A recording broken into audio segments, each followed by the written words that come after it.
Agora vamos à palavra do Senhor. Carta de Paulo aos Filipenses, o capítulo é o de número 4. O capítulo 4 é bem extenso, nós vamos lendo e parando. Por hora nós vamos ler apenas o versículo 1 e vamos começar a partir daqui nossa exposição. Amém? Diz assim: portanto, meus irmãos amados e muito saudosos, minha alegria e coroa, sim, amados, permanecei deste modo firmes no Senhor. Amém, queridos? Vou ler mais uma vez. Portanto, meus amados irmãos e muito saudosos, minha alegria e coroa, sim, amados, permanecei deste modo firmes no Senhor. Amém? Mantenha sua Bíblia aberta onde está, que nós vamos discorrer acerca de todo este capítulo. Queridos, a gente ressaltou um verbo imperativo em cada um dos capítulos que a gente viu até aqui. No capítulo 1, no capítulo 2, no capítulo 3. Na introdução, já que hoje é a quinta ministração dessa série, precisamos deixar claro que não é porque é a quinta ministração que a gente então pode dizer, vimos tudo que a Epístola aos Filipenses podia nos trazer. Não vimos não, de jeito nenhum. O que a gente viu ao longo desses 5 domingos foi apenas uma visão panorâmica da carta. Há pessoas, e existiram pessoas, alguns já morreram há muito tempo, outros estão vivos até hoje, que dedicaram suas vidas inteiras, uma vida acadêmica, 20, 40, 50 anos, no estudo e exposição de um livro do Novo Testamento. Evidentemente, muito mais estudados do que qualquer outro livro. Vocês vão encontrar, por exemplo, como campeã absoluta, a Epístola de Paulo aos Romanos, também a Epístola aos Efésios, o livro de Apocalipse, o Evangelho de Mateus, o Evangelho de João, mas com certeza há quem tenha dedicado a vida, uma vida inteira, ao estudo e exposição apenas dessa carta. Tão pequenininha, né? 4 capítulos apenas. Você senta para ler em 30 minutos, você lendo devagarinho, você leu ela inteira. Mas mergulhar profundamente em tudo quanto o Senhor nos apresenta por meio das linhas dessa epístola é algo que não vai ser em 5 domingos que a gente vai fazer.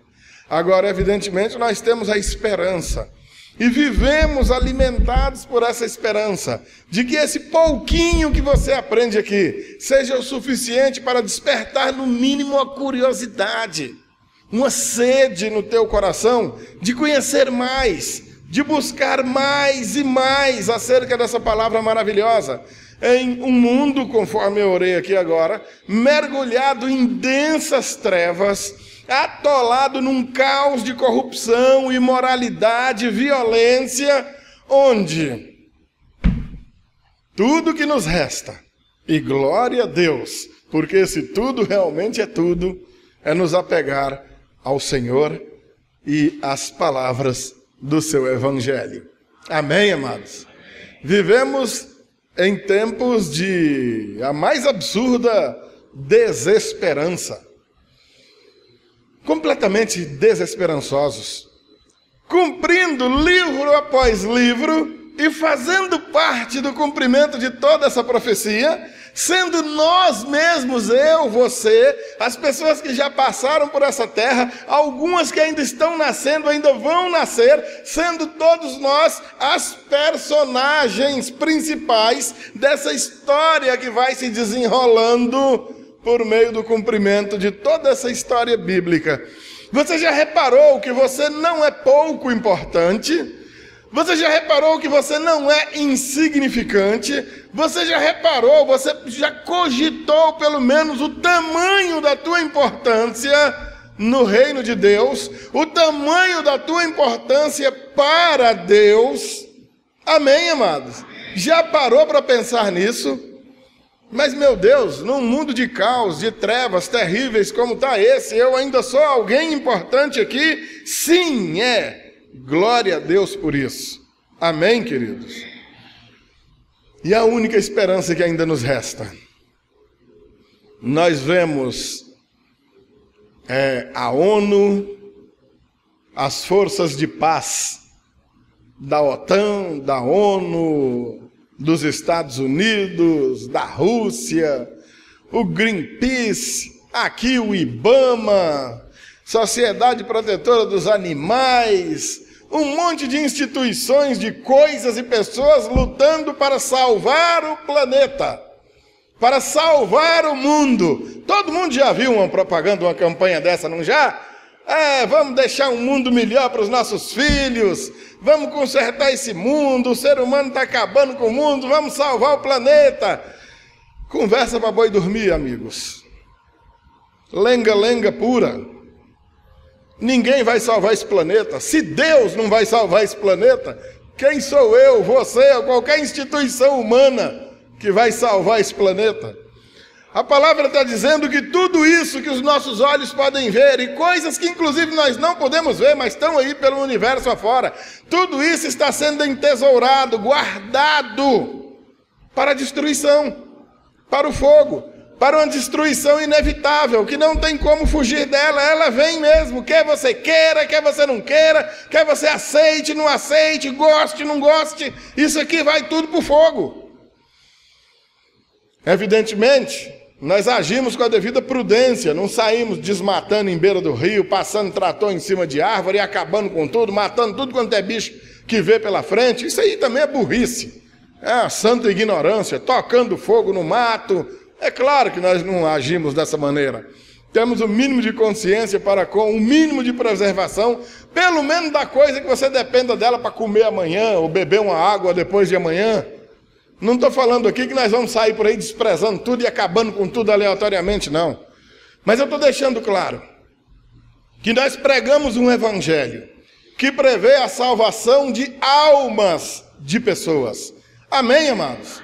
E necessariamente de almas de pessoas. Não é nem dos corpos das pessoas. Porque todos nós aqui vamos morrer. Sem exceção. A não ser que Jesus volte hoje, ou ainda enquanto um de nós esteja vivo, e é algo que pela fé nós até esperamos que aconteça. Fora isso, todos nós chegamos aqui para um dia ir embora. Ninguém veio para ser semente de nada, ninguém está aqui para durar para sempre. Nesse meio tempo, sabendo que todo mundo morre, sabendo que todo mundo está fadado à morte, que não tem outro jeito, brilha a luz do Evangelho. Amém, amados? A fim de que, sabendo que esse mundo velho está indo para o fogo, e que daqui nada mais se aproveita, que as almas dos eleitos do Senhor, são reservadas para a eternidade de glória com Ele, e que não experimentarão o pavor da destruição de tudo isso aqui, porque antes dele tocar fogo em tudo isso, Ele tira os seus desse caos. Amém, amado? Para isso existe o Evangelho. É para isso que nós ainda estamos aqui pregando. Se não fosse por isso, se não houvesse essa incumbência, nem aqui estaríamos mais. Amém, queridos? Não estamos aqui para salvar o mundo. Estamos aqui para salvar alguns da destruição desse mundo. Esse é o nosso papel. Depois de apresentar tudo isso que nós vimos nos capítulos anteriores, com os vários imperativos que nós ouvimos, hoje, um se repete. Está no capítulo 4, no capítulo 4, versículo 4 aí, olha aí para você ver. Alegrai-vos. Amém, queridos? Em meio a esse cenário todo de caos, desonestidade, violência, indecência, animosidade, imoralidade, tudo de ruim que se pode imaginar, a gente ouve a palavra de Deus, então, dando para nós uma ordem: alegrai-vos. Não está pedindo um favor: rapaz, será que dava para você se alegrar? Não está fazendo uma recomendação: olha, seria bom se você se alegrasse. Não, é uma ordem, é um verbo imperativo: alegrai-vos. Amém, queridos? Alegrai-vos no Senhor. E é o único motivo de alegria que ainda temos. É a única fonte de alegria e esperança que nos resta. Não existe outra. Não dá para confiar em homem nenhum, não dá para esperar nada de homem nenhum, seja ele quem for. Pode ser o rei desse planeta, pode prometer o que for. Ele não pode dar garantias nem da própria vida dele, que dirá da tua. Ele não tem segurança nem que ele vai estar vivo amanhã. Como é que ele vai oferecer segurança para você? Ele não tem garantia de que ele vai resolver os problemas dele mesmo. Como é que ele garante que vai resolver algum problema teu? Prometer eles podem. Inclusive nesses dias nós estamos até vivendo os dias das promessas, né? Como tem promessa aí, né? Uma união melhor, uma união mais feliz, uma união mais segura, pela educação, por isso, por aquilo. Bando de vagabundo, não vão fazer nada disso. Daqui a 2 ou 3 meses eles não vão nem se lembrar do slogan da campanha que eles estão usando hoje. Qual era o slogan da tua campanha mesmo? Deixa para lá, vamos mudar de assunto aqui. O infeliz já esqueceu. Não dá para confiar. Embora a gente tenha que confiar assim mesmo. Pais em filhos, filhos em pais, irmãos com irmãos, marido com a esposa com o marido, vizinho com vizinho, colega de serviço com colega de serviço, concorrente com concorrente no mesmo trabalho. Não dá para confiar em ninguém, porque as pessoas não têm muita coisa para nos oferecer. Vivemos nesse mundo como servos uns dos outros, porque isso é palavra do Senhor. O que faz um ser humano diferente dos outros, da maioria que habitam esse mundo corrompido, é precisamente a presença de Deus neles, nesses que foram alcançados pela graça de Deus e que são guiados pelo Espírito Santo de Deus, e não por sua própria inteligência. Porque passamos a ser pessoas servas umas das outras, e que se preocupam com o bem-estar umas das outras, e que por isso estão aí para servirem umas às outras, consolarem, confortarem umas às outras, e baseados numa determinação dessa: alegrai-vos no Senhor. Amém, queridos? O versículo 1 que a gente acabou de ler, ele está, esse portanto, é em virtude de tudo aquilo que ele disse nos versículos anteriores. E ele então diz: irmãos meus amados, muito saudosos, ele tem saudade desses irmãos, minha alegria e coroa. Sim, a grande recompensa do apóstolo Paulo, a grande coroa, a medalha, o troféu que ele está conquistando, é a salvação da alma dessas pessoas para as quais um dia ele anunciou Jesus Cristo. Amém, queridos? Se a causa de vida, o motivo de vida dele. Coroa, minha alegria e coroa. Sim, amados, aí outro verbo imperativo. Permanecei. Amém? Permanecei. É uma ordem. Permaneça. Não está pedindo, por favor, rapaz, você podia permanecer. Não está fazendo uma sugestão, rapaz, seria bom se você permanecesse. Não, amados, é uma ordem. Permanecei. Amém? Deste modo, firmes no Senhor. Amém, queridos? Amados, a pregação do Evangelho é algo tremendamente desafiador. Há alguns anos nós estamos nessa peleja. Um dia nós já demos trabalho a outros. Hoje chegou o tempo de nós termos trabalho com alguns.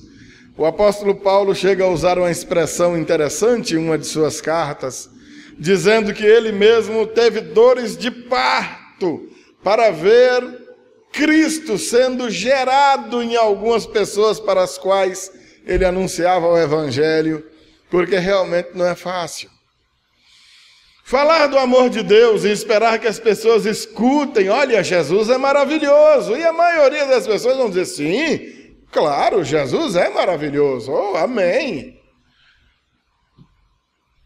Fazer um oferecimento, a gente sai aí empolgado oferecendo Jesus para as pessoas, como se Jesus fosse um pobre miserável que continua sem ter onde reclinar a cabeça, esqueceram que ele não é mais aquele que peregrinou entre nós em carne, mas ele continua sendo aquilo que sempre foi, o Senhor do universo, o Criador de todas as coisas, Rei dos reis e Senhor dos senhores.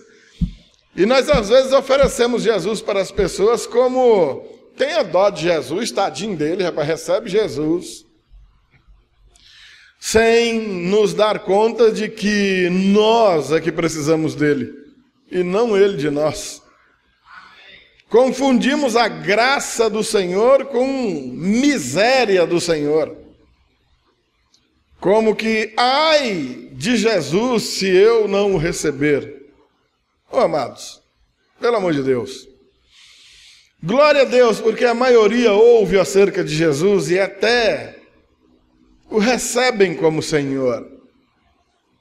Mas o permanecer com o Senhor é que é dureza.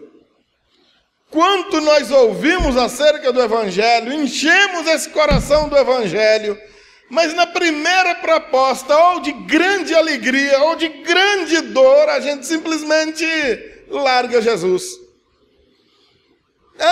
Eu vou na igreja de domingo, a igreja lá do pastor Walter, não é nem a igreja Batista Deus é Luz, não é a igreja de Jesus, é a igreja do pastor Walter. Eu já virei o dono da igreja. A igreja do pastor Walter eu frequento lá. Não, amado, você não foi chamado para ser um frequentador de igreja. Se você tem em mente esse tipo de chamado, você está equivocado. Você tem sido chamado para ser corpo do Senhor. Você tem sido chamado para ser servo do Senhor. Você tem sido chamado para entregar a tua vida para o Senhor. E não para frequentar um grupo, seja ele qualquer. Não faz nenhuma diferença entre você ser um frequentador da igreja, um frequentador de um clube. É tudo a mesma coisa.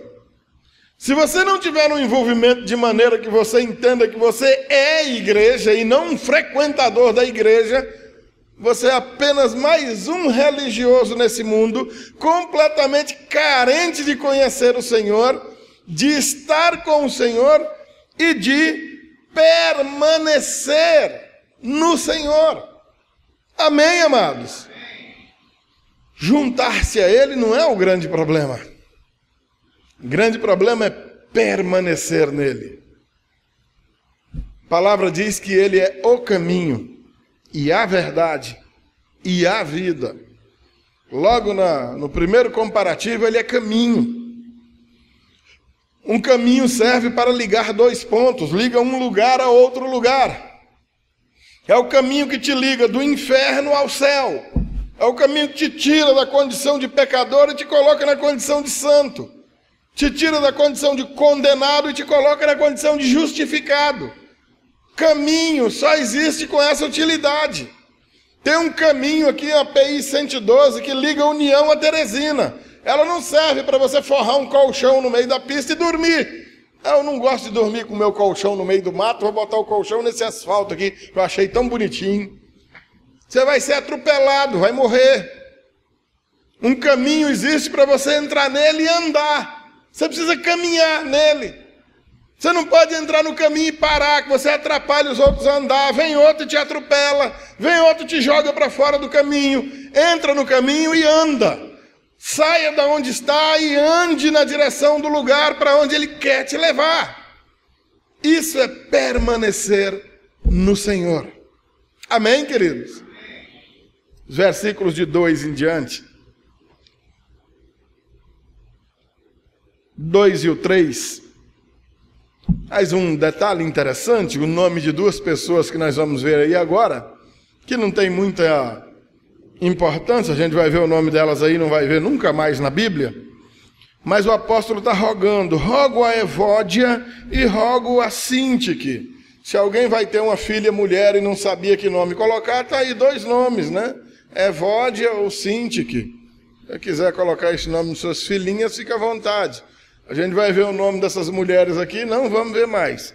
Rogo a Evódia e a Sintique, pensem concordemente no Senhor. A ti, fiel companheiro de jugo, também peço que as auxilies, pois juntas se esforçaram comigo no Evangelho, também com Clemente e com os demais cooperadores meus, cujos nomes se encontram no livro da vida. Amados, olha só. Apesar das diferenças, era preciso que tivesse uma atitude tal qual foi recomendada aqui mesmo, nessa mesma carta, no capítulo 2, versículo 2, se você quiser, você pode até dar uma olhadinha aí. Só voltar uma página aí, no mesmo capítulo 2, da mesma epístola aí. Quando ele disse, completai a minha alegria, de modo que penseis a mesma coisa, tenhais o mesmo amor, sejais unidos de alma, tendo o mesmo sentimento. Essas duas irmãs, a Evódia e a Sintique, eram duas cooperadoras ferrenhas com a igreja. Eram duas servas de Deus abençoadas. Pessoas de excelente caráter, boa índole, e que tinham inclusive seus nomes escritos no livro da vida, ou seja, eram duas mulheres salvas. Mas, curiosamente, essas duas mulheres estavam se desentendendo na igreja, de maneira que o apóstolo tem que pedir para que as duas se esforcem e se empenhem em pensar concordemente no Senhor. Uma estava tendo uma forma de pensar, a outra estava tendo outra, e a gente tem experiência dos dias que nos deixa de modo muito claro, evidenciado, que isso é uma tristeza. Vocês não sabem o quanto eu choro por ver nossas aulas de escola bíblica tão pobres das presenças dos irmãos. E por vezes, no nosso grupo de WhatsApp, a gente vê compartilhado alguns vídeos, algumas pregações, que os irmãos naturalmente devem receber de outros grupos e acham tão bonitinho e compartilham ali. E eu fico numa situação de aperto tão grande no coração para dizer, irmãs, muito bonitinho isso aí, mas não tem nada a ver com o que a gente prega. Nós pregamos graça de Deus, nós cremos na graça de Deus, nós somos movidos por fé, não por obra alguma. Nós não nos apegamos a isso, nós não somos místicos, nós não somos supersticiosos. Mas por que isso acontece? Por que não conseguimos pensar exatamente a mesma coisa, pensar concordemente no Senhor? Porque ao invés de as pessoas estarem aprendendo, nós conosco mesmo aqui, as pessoas estão aprendendo na televisão, estão aprendendo na internet. Até porque aqueles homens que aparecem na televisão ou na internet são homens muito mais importantes do que o pastor Walter. Não interessa a baboseira que o cara esteja dizendo lá, é um cara muito mais importante do que o pastor Walter, e você vai dar muito mais ouvidos às coisas que aquele cara tem para dizer do que as que eu tenho para dizer para os irmãos. Existem coisas que são ditas para a igreja de Corinto que não é dito para a igreja de Filipos. Tem coisas que é dito aqui para os filipenses que não é dito para igrejas de Roma. Porque cada comunidade tem os seus problemas. Agora é impossível que dentro do mesmo lugar duas pessoas tenham ideias tão diferentes ao ponto das duas começarem a debater entre si. Estão entendendo, meus amados? Como é que fica a cabeça do outro lá de fora que vai ser evangelizado por nós? Passa o irmão Washington de manhã e prega uma coisa, passo eu de tarde e prego outra. E agora? Como é que isso vai ficar? Se nosso pensamento não estiver alinhado, nós vamos dar murro em ponta de faca até umas horas. E ao invés de ajudar o reino de Deus, vamos atrapalhar. Essas mulheres foram grandes cooperadoras, mas agora, do jeito que estão atrapalhando. Ficaram inteligentes, aprenderam mais alguma coisa, mas alguma coisa deu errado. Faltou instrução, mas agora a instrução está chegando. Amém? Estão notando? Ficaram sabidinhas, ficaram importantes, mas de repente a instrução ficou pouca. Mas a instrução chegou. Assim como a instrução está disponível para vocês também. A instrução está o tempo todo à disposição dessa comunidade.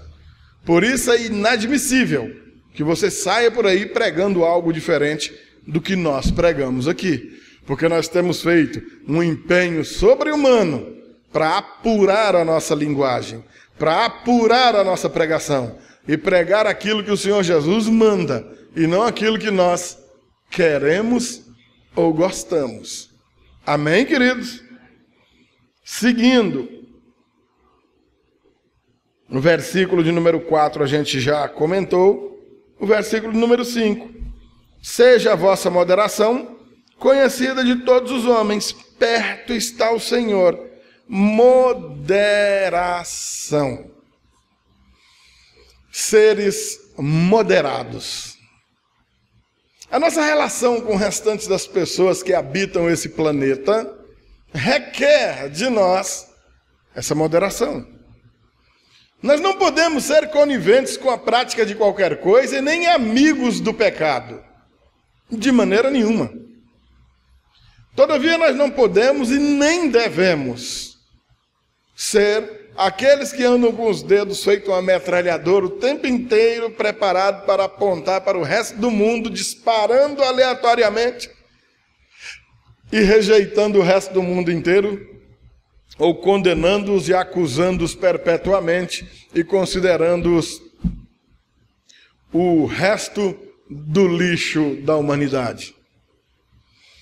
Moderação diz respeito a equilíbrio.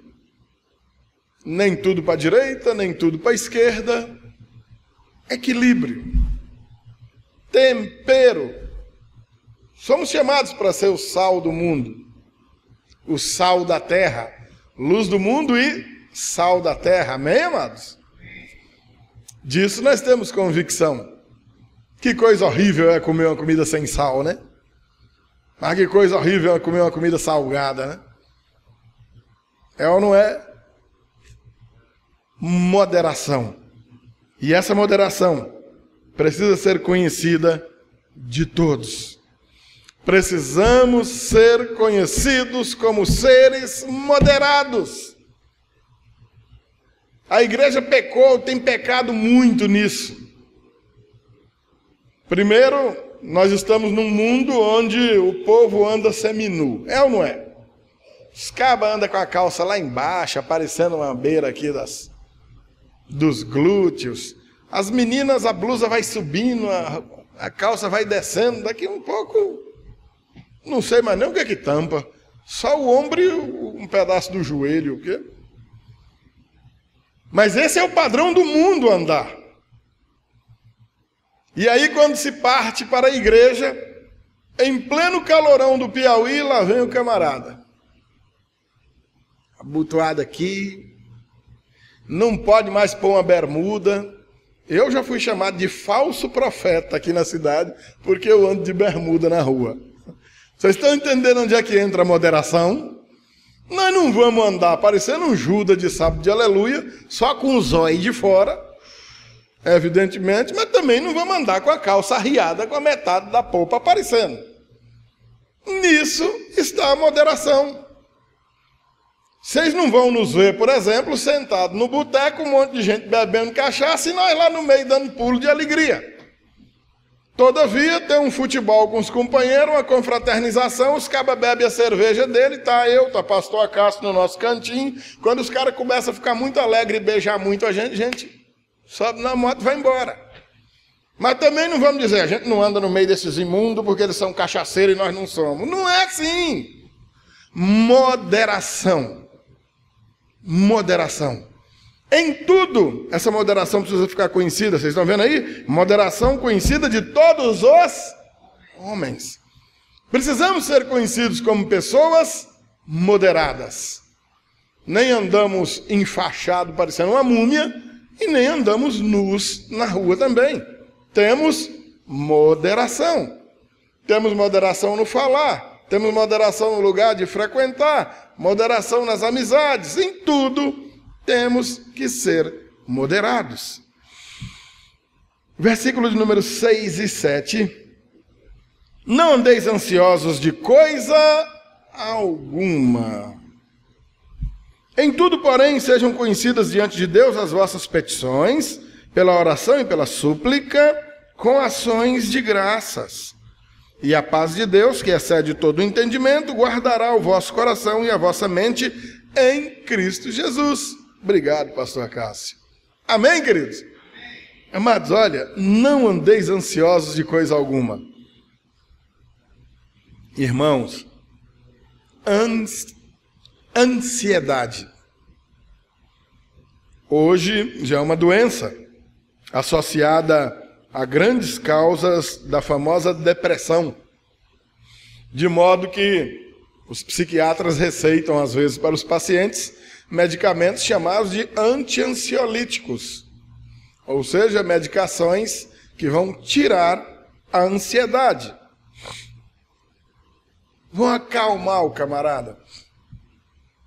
Ora. A ansiedade, a adrenalina, uma dosada, adequadamente dosada quantidade de estresse, faz parte da nossa vida. Quem tem memória boa lembra quando arrumou ali a namorada, foi dar o primeiro passeio com a namorada, pegar na mão dela a primeira vez, dar o primeiro beijo. No meu tempo isso tudo era algo muito difícil. Hoje em dia está numa facilidade medonha. Mas eu estou falando de gente velhinha que nem eu. Ali o coraçãozinho da gente disparava, ficava igual o coração de gato. Que é normal.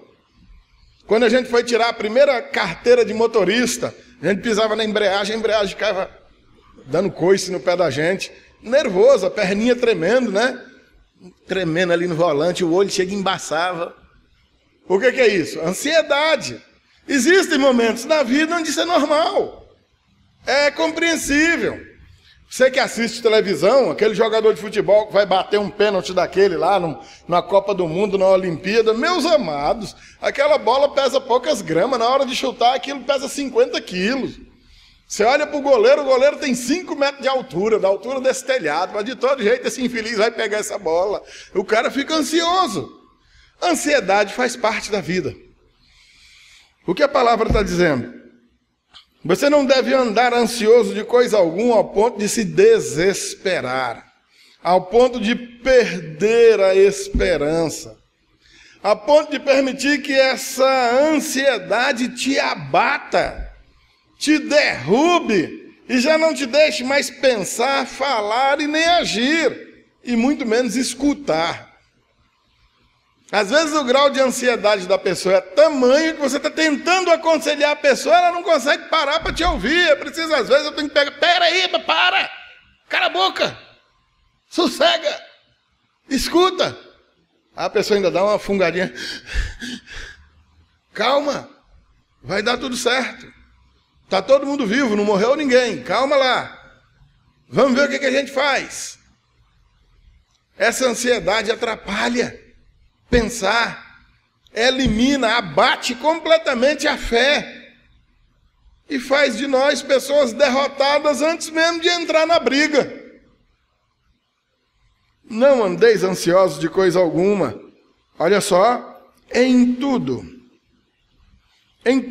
porém, sejam conhecidas diante de Deus as vossas petições, pela oração e pela súplica, com ações de graças. Amado, ansiedade é um sentimento incompatível com a confiança em Deus. Ou você é ansioso, ou você confia em Deus. As duas coisas ao mesmo tempo não andam, não combinam entre si. Amém? Não dá para juntar as duas coisas. Você confia em Deus? Então a ansiedade cai fora. Você está ansioso? Então a confiança em Deus está morta. Precisamos restabelecer essa confiança. Em tudo, porém, sejam conhecidas diante de Deus as vossas petições, amados. As nossas petições diante de Deus são apresentadas em oração. Nós clamamos a Deus, apresentando diante dele as coisas miúdas, as coisinhas pequenas, as médias, as grandes, até chegar nas impossíveis. O médico falou que vai viver mais uns 2 ou 3 meses, está desenganado, vai morrer mesmo. Tá, isso é o que o médico falou, né? E que eu vou morrer um dia, eu sei que eu vou. Agora, Senhor, eu queria viver mais uns diazinhos, tem jeito. Se o Senhor deixar, eu vou continuar cumprindo a tua vontade aqui. Às vezes Deus vai deixar, porque Ele quer testar a tua fé, Ele quer te usar como testemunho para levantar outros. E outra hora não, você vai orar e, pô, rapaz, o cabo orava tanto e morreu assim mesmo. Morreu. Era vontade de Deus. Deus continua sendo soberano. Sempre foi e sempre será. Não vai deixar de ser por causa das nossas ansiedades, não. Mas em tudo, precisam estar conhecidas diante de Deus nossas orações, nossas súplicas, nossos clamores, nossos pedidos, e tudo isso com ações de graças. O que são ações de graças, meus amados? É o agir, é o prover, é o fazer as coisas, ações. Agir verdadeiramente, fazer alguma coisa, como forma de gratidão ao Senhor. Ah, pastor, mas eu ainda estou orando, pedindo, Ele ainda não me deu. E você não tem nenhuma convicção que Ele vai dar. Ele vai dar se Ele quiser, Ele não vai te dar porque você quer. Amém, amados? Como a pastora Vera sugeriu aqui no começo do culto, o texto de Tiago, pedis, pedis e não recebeis, porque pedis mal, para esbanjardes nos vossos próprios deleites. Ou seja, tudo quanto nós pedimos, porque tudo quanto nós temos, tudo quanto nós somos, não é para nós mesmos, mas para Ele, porque dele e por Ele são todas as coisas. O que compete a nós é entrar nesse hall de coisas dele. Ele já nos tem chamado. Muitos são chamados, poucos escolhidos. Se somos desses escolhidos, vamos nos esmerar para voltar de novo lá para o versículo 1. Permanecendo firmes nele. Amém, queridos? E a recompensa, versículo de número 7. E a paz de Deus, a paz, de novo, não é qualquer paz, é a paz de Deus. Não é a paz dos homens, não é a paz que os homens estão tentando implantar de alguma maneira por meio de bombas. Meu Deus, a semana passada eu chorei tanto com um menininho tirado dos escombros de um bombardeio lá na Síria. Quando é ontem, vem outra cena do mesmo lugar, 2 irmãozinhos se abraçando, chorando, a família que morreu. Meu Pai do céu! Mas aqueles monstros que estão empreendendo aquela guerra, diz que estão lutando pela paz. A paz de Deus excede todo entendimento. Você vai dizer mesmo, com todas as letras, pastor, eu não estou entendendo isso. Pastor, eu não consigo entender. E você vai ouvir de mim, eu também não. Uai, pastor, e agora o que vai ser de nós? Fé no Senhor. Nós não sabemos exatamente o que Ele fará. Nós só temos uma certeza, Ele vai fazer. E aquilo que Ele vai fazer vai ser o melhor. O agir dEle é perfeito. Amém, queridos? A resposta imediata à oração por causa da ansiedade, a paz de Deus, que nós não conseguimos nem entender, vai guardar nosso coração, nossos sentimentos. Eu estou sentindo medo, o verdadeiro amor lança fora todo medo. Eu não estou sentindo força, Ele vai dar força. Não estou sentindo coragem, Ele vai encorajar. Também a mente, eu não consigo pensar em algo proveitoso. Pastor, eu não consigo me animar, minha mente só me remete à derrota, eu sou pessimista, eu não consigo acreditar que vai dar certo. Ele vai guardar sua mente. Olha só o que é que diz os versículos seguintes. Olha o versículo 8. Finalmente, irmãos, ele está terminando a carta. Depois é só saudação, a gente não vai nem ler. Finalmente, irmãos, tudo que é verdadeiro, tudo que é respeitável, tudo que é justo, tudo que é puro, tudo que é amável, tudo que é de boa fama, se alguma virtude há, se algum louvor existe, seja isso o que ocupe o vosso pensamento. É Ele mesmo, esse amor de Deus, essa paz de Deus que excede todo entendimento, que vai guardar nossas mentes e corações, é que vai fazer com que nos concentremos em tudo isso, mesmo diante de um cenário de derrota. Vamos nos recobrar o ânimo, vamos nos recarregar de forças e vamos levantar para seguir adiante. Amém, amados? Glória a Deus. Versículo 10 até o 13, para a gente encerrar. O restante é só saudação. Alegrei-me sobremaneira no Senhor, porque agora uma vez mais renovastes a meu favor o vosso cuidado, o qual também já tinhas antes, mas vos faltava oportunidade. Ele está agradecendo aos filipenses uma oferta que eles mandaram para ele lá na cadeia, senão ele não comia. Versículo 11: digo isto não por causa da pobreza, porque aprendi a viver contente em toda e qualquer situação. Tanto sei estar humilhado, como também ser honrado. De tudo em todas as circunstâncias já tenho experiência, tanto de fartura quanto de fome, assim de abundância como de escassez. Tudo posso naquele que me fortalece. Amém, amados? Talvez, se a gente for estabelecer aí um ranking de versículos mal interpretados e mal utilizados na Bíblia, esse daqui apareça aí entre o top 5, os 5 mais mal entendidos e pregados. Vocês vão ver isso aqui escrito em camisa de jogador de futebol, para-choque de caminhão, para-brisa de carro, um tanque de moto, né? Para todo lado, né, filho? Chega no hospital, tá lá, na casa do povo, tá nas paredes. Tudo posso naquele que me fortalece. É bonito, né? Mas de que ele está falando?